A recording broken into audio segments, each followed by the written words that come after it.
Nos sumergimos en un misterio que ha dejado a España en vilo durante décadas. El crimen de los Galindos. Un caso sin resolver con más preguntas que respuestas. Un viaje a la Andalucía profunda del 22 de julio de 1975.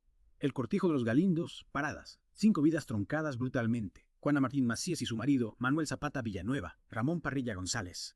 Asunción Peralta Monteo y su esposo, José González Jiménez. Un grupo de personas aparentemente sin conexión, unidos por un destino fatal. ¿Qué pasó realmente en aquel caluroso día de verano? Lo que hace a este caso tan fascinante, tan escalofriante, es precisamente esa falta de conexión entre las víctimas. Es como si el azar, con una mano cruel, hubiera decidido sus destinos. Para intentar entender este enigma, vamos a adentrarnos en el escenario del crimen, el cortijo de los Galindos. Háblame de este lugar. Imagino que el tamaño de la finca ya nos da una idea de la magnitud del misterio. El cortijo de los Galindos era una propiedad enorme, unas 400 hectáreas, dedicadas al cultivo de trigo y girasol, con algunos olivos aquí y allá. Pertenecía a María de las Mercedes Delgado y Durán, casada con Gonzalo Fernández de Córdoba y Topete, marqués de Valparaíso y de Granina. Un marqués. Parece que la aristocracia también forma parte de nuestra historia. Vivía él en el cortijo. No, el marqués, al casarse, dejó la vida militar y se dedicó a las tierras de su esposa. Para ello, tenía un administrador, Antonio Gutiérrez Martín, un antiguo oficial del ejército. Y aquí hay un detalle importante para la investigación. El cortijo tenía 2 casas. 2 casas. 2 escenarios posibles para una tragedia. Es escalofriante pensar que la paz de aquel lugar fuera interrumpida por un acto tan brutal. Hablemos de las víctimas. ¿Cómo murieron? La brutalidad del crimen se ve en las autopsias. El capataz, Manuel Zapata, y su esposa, Juana Martín Macías, asesinados a golpes. Con una pieza metálica de una empacadora. Ramón Parrilla González, el tractorista, murió por disparos de escopeta. Y la otra pareja, Asunción Peralta Montero y José González Jiménez, fueron golpeados hasta la muerte y los otros cuerpos fueron quemados. Una violencia desmedida y usando métodos tan distintos. ¿Se sabe algo del motivo del crimen? Robo, venganza. Ahí está el gran enigma del crimen de los Galindos. La falta de un móvil claro. Es una de las claves que ha intrigado a los investigadores durante décadas. Se pensó en un robo, ya que algunas cosas no estaban en su sitio, pero no faltaba nada de valor. También se consideró la venganza, pero nunca se encontraron pruebas que lo confirmaran. Para añadir más misterio, sabemos que se realizaron 2 autopsias a las víctimas, con 8 años de diferencia. ¿Qué se buscaba con esa segunda autopsia? Había dudas sobre la primera. La segunda autopsia la realizó el doctor Luis Frontela Carreras, un experto reconocido. Utilizó técnicas más avanzadas que las que había en el momento del crimen. Se esperaba encontrar alguna pista nueva, algún detalle que se les hubiera escapado a los primeros forenses, pero, a pesar de los esfuerzos, los resultados no fueron concluyentes. Es como si el crimen de los Galindos estuviera envuelto en una niebla que no deja ver con claridad. Si no había un móvil claro sobre quiénes recayeron las primeras sospechas. Al principio, todas las miradas se dirigieron al capataz, Manuel Zapata. Su cuerpo fue el último en ser descubierto. Eso hizo pensar que él podía haber sido el autor de la masacre y que luego se quitó la vida. Qué giro tan inesperado. Pero entiendo que la autopsia lo descartó. Exacto. La autopsia reveló que Manuel Zapata fue, en realidad, la primera víctima. Eso descartó la teoría del suicidio-homicidio. Y el caso se volvió aún más complicado. La verdad es que la falta de respuestas ha dado pie a muchas especulaciones, algunas más descabelladas que otras. Drogas, ajustes de cuentas, incluso sectas satánicas. Sectas satánicas en los Galindos. Parece una película de terror. Pero imagino que la Guardia Civil investigó todas las posibilidades. Hay algo de cierto en estas teorías.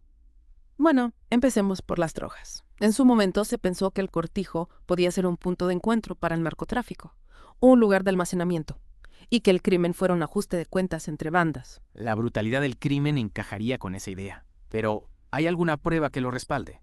Pues no. Nunca se encontraron drogas en el cortijo, ni se pudo conectar a ninguna de las víctimas con ese tipo de actividades. Entonces, ¿y si fuera una venganza? ¿Algún enemigo oculto que quisiera ajustar cuentas con alguna de las víctimas? Esa línea de investigación también se exploró a fondo, pero sin resultados. Se investigó el pasado de cada víctima, sus relaciones, posibles enemigos, pero no se encontró nada que justificara un ataque tan salvaje. ¿Y la teoría de la secta satánica de dónde sale? Es una de las teorías más extravagantes, sí, pero ha tenido mucho impacto en la gente. Algunos se basan en la posición de los cuerpos, la fecha del crimen, cerca del solsticio de verano y la brutalidad del mismo, como posibles indicios de un ritual. Entiendo el morbo que puede generar esa idea, pero hay algo, lo más mínimo, que la sustente. Los investigadores descartaron esa posibilidad por completo. No encontraron símbolos satánicos en el lugar del crimen, ni ninguna otra señal que apuntara a una secta. Si descartamos las drogas, la venganza y las sectas, ¿qué nos queda? Parece un rompecabezas imposible de resolver. Y ahí está el gran misterio del crimen de los Galindos.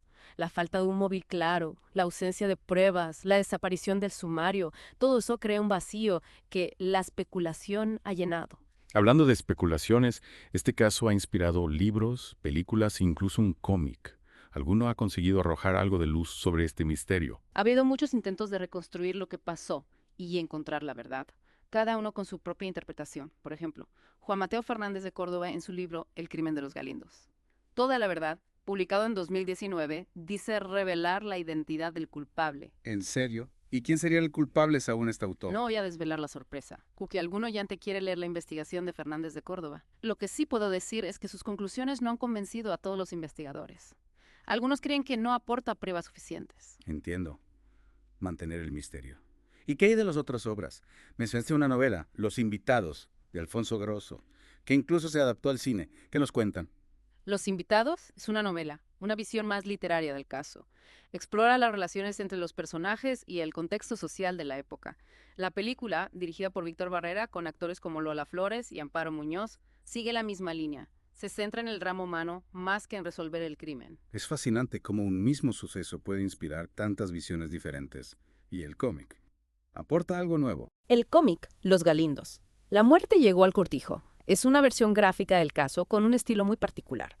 Pero se basa en la información que ya se conoce, no aporta grandes revelaciones. Parece que el crimen de los Galindos se resiste a ser desvelado, alimentando especulaciones y teorías sin llegar a una respuesta definitiva. Pero antes de seguir con las hipótesis, ¿qué te parece más intrigante de este caso? Es difícil elegir solo una cosa, pero creo que lo que más me fascina es la atmósfera de misterio que envuelve todo el caso. La brutalidad del crimen, la falta de un móvil claro, la desaparición del sumario. Todos esos elementos crean una narrativa casi de novela, que ha cautivado a la gente en España durante décadas. Es como si el crimen de los Galindos se hubiera convertido en una leyenda. Una historia que se susurra que pase de generación en generación. Exacto. Y aunque la verdad judicial quizás nunca se sepa, el caso seguirá alimentando nuestra fascinación por lo desconocido, por los secretos que esconde la historia. Es un recordatorio de que la realidad puede ser más enigmática que cualquier ficción. Hablando de realidad, ¿qué pasó con la investigación? ¿Se encontró algún sospechoso? A pesar de los esfuerzos de la Guardia Civil, nunca se pudo señalar a un culpable. La investigación se complicó por la falta de pruebas, la desaparición de testigos clave y, claro, la pérdida del sumario. Una serie de infortunios que contribuyeron a que el caso quedara impune. Es desalentador pensar que el responsable o responsables de este crimen nunca tuvieron que responder ante la justicia. Sin duda, es una de las grandes frustraciones de este caso. La impunidad aumenta la sensación de injusticia y deja una herida abierta en la memoria de las víctimas y sus familias. Un recordatorio de que la verdad a veces es difícil de encontrar y que la justicia a veces no llega. Pero, a pesar de todo, el crimen de los Galindos sigue vivo en nuestro imaginario colectivo. En 2024 se estrenaron un documental, Los Galindos, toda la verdad, y una miniserie, El Marqués, inspirada en los hechos. Aportan algo nuevo a lo que ya sabemos. El documental Los Galindos, toda la verdad, pues repasa lo que ya se sabe, ofrece entrevistas nuevas a gente relacionada con el caso y analiza las diferentes teorías, pero al final no llega a ninguna conclusión. Y la miniserie El Marqués, bueno, se toma muchas libertades, es más ficción que realidad. Ya veo. Entonces, ni las producciones más recientes han podido resolver el misterio. ¿Qué nos queda? Asumir que la verdad se perdió para siempre con el derrumbe del juzgado. No necesariamente. El crimen de los Galindos sigue siendo un caso abierto, en el imaginario colectivo. Un puzzle incompleto que nos invita a pensar en la complejidad humana y en los límites de la justicia. Un caso sin resolver que, sin embargo, nos deja lecciones importantes. No solo sobre lo frágil que es la vida, sino también sobre la persistencia de la memoria. A pesar del tiempo, el crimen de los Galindos sigue presente en la sociedad española. Totalmente. Y en ese sentido, la labor de los periodistas, investigadores, creadores que han dedicado tiempo a analizar el caso de los Galindos es fundamental. Gracias a ellos, la memoria de las víctimas sigue viva. Su trabajo nos recuerda que la búsqueda de la verdad no se limita al ámbito judicial. Es una búsqueda que nos afecta a todos, que nos interpela como sociedad. ¿Qué crees que pasó en los Galindos? Es una pregunta que seguro se hacen todos los que hemos profundizado en este misterio. Pues no tengo la respuesta.